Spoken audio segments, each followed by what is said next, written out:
सम्मानित साथियों, कहने के लिए तो बहुत ही बातें हैं जो हमारे भाइयों ने बता दी हैं, यहाँ के हमारी किरण मैम ने बता दी हैं, और हमारे सीलू भाई तो बहुत देर से बोल ही रहे हैं। आप लोगों को पता है, बहुत आप लोगों को मोटिवेट कर दिया उन्होंने। अब मैं आपको बताऊं, भीम आर्मी आजाद समाज पार्टी, आप लोगों को सब लोग भीम आर्मी आजाद समाज पार्टी से चिन्हित होंगे। जानते हैं कि नहीं जानते?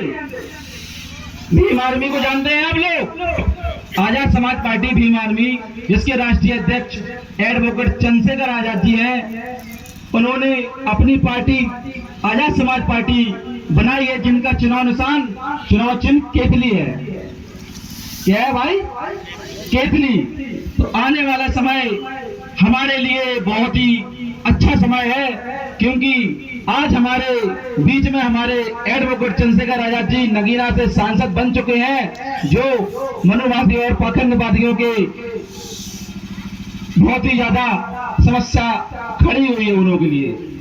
तो ऐसे अगर हमारे सांसद और विधायक और जिला पंचायत अध्यक्ष अगर बन जाएंगे, जब वो गली गली में अपने माता बहनों के घर जाएंगे, तो इन पाखंडवादों के नींद हो जाएगी, इन पाखंडवादों की आंखों में आंसू आ जाएंगे। सम्मानित साथियों, मैं एक बात और कहूंगा कि दुनिया बुरी इसलिए नहीं है, कि दुनिया बुरी इसलिए नहीं है कि बुरे लोगों के हाथों में ताकत है, कि दुनिया बुरी इसलिए नहीं है कि बुरे लोगों के हाथों में ताकत है, जबकि दुनिया बुरी इसलिए है अच्छे लोग एक साथ मिलकर अपने सही ताकत का इस्तेमाल नहीं करते। सम्मानित साथियों, बलि हमेशा बकरे की दी जाती है, शेर की नहीं।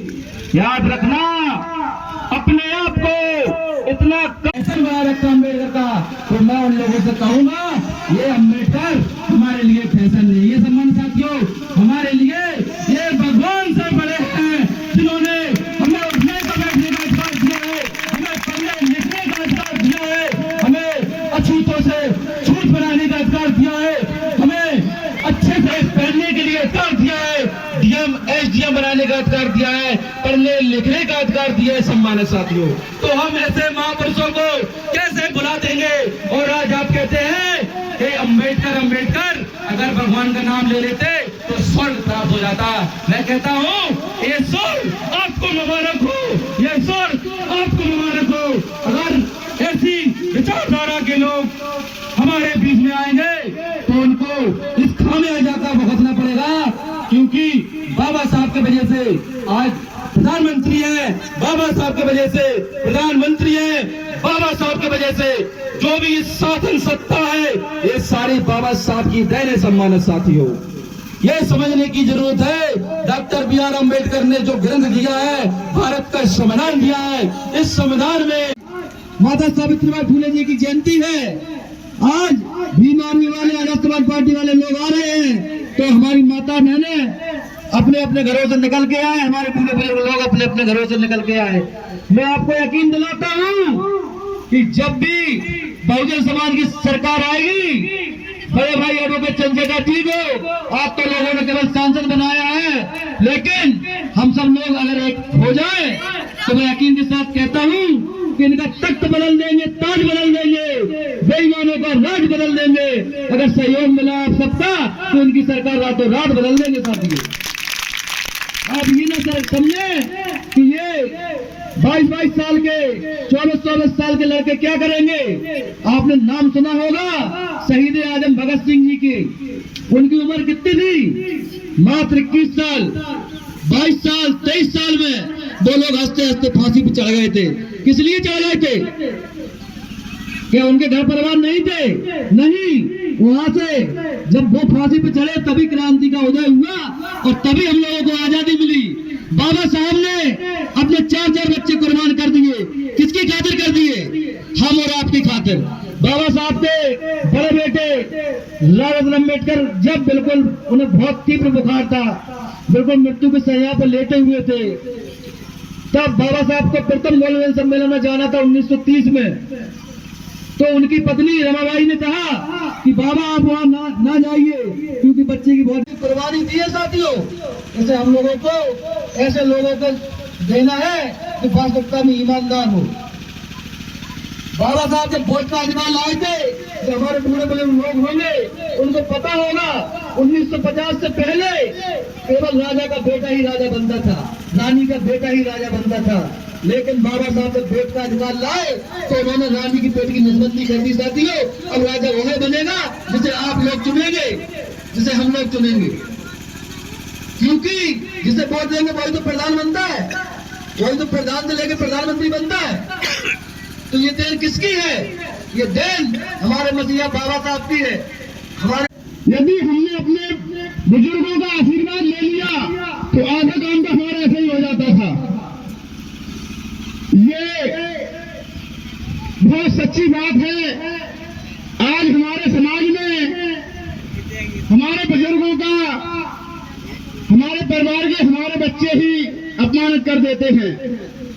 तो मैं ऐसे बच्चों से कहना चाहता हूं कि माता पिता ही हमारे सबसे भगवान हैं।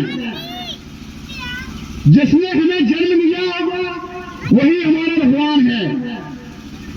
तो माता पिता की सेवा कर लीजिए, और माता पिता को जो दुख देते हैं ना, लास्ट में आपके ही बेटा आपको दुख देगा।